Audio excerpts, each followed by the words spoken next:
اس میں کون کون سے تعلیمی صحت اور ترقی کے کام کرنے چاہیے؟ آپ کو کیونکہ تجربہ ہے اور آپ خود وہاں سے پڑھے ہیں لکھے ہیں.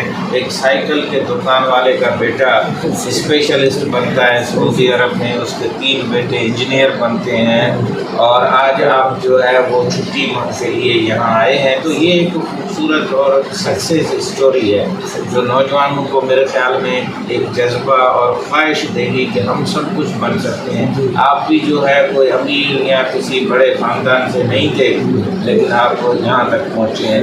تو ان گاؤں کے لیے کون کون سی تھوڑی آپ مشورے دیں گے کہ وہاں کا نوجوان خاص طور پہ جڈو، ٹھنڈو کراچی اور اس علاقے کو اور خرگوزے اسی مرتبہ 2-3 مہینے پہلے بھی میں آیا تھا، اور ابھی بھی میں جھٹو گیا تھا. پھر وہاں سے میں قدیم گیا ہوں، تو اپنے پورے گاؤں کوٹھوں کا میں نے دورہ کیا ہے وہاں پہ، اور مختلف اسٹوڈنٹس جو تھے ان سے میں نے ملاقات کی ہے. 9th میٹرک فرسٹ انٹر جو گورنمنٹ ہائی اسکول جھٹو ہیں ان کے اسٹوڈنٹ سے ملاقات کی.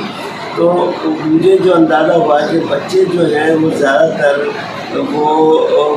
وہ یعنی کہ ڈگری لینے کے چکر میں، یعنی کہ وہ امتحان پاس کرنے کے چکر میں ہیں کہ بھی میٹرک کا سرٹیفکیٹ مل جائے، انٹر کا سرٹیفکیٹ مل جائے. وہ کیسے ملے، کس طریقے سے ملے، وہ اس کے لیے پڑھنا نہیں چاہتے.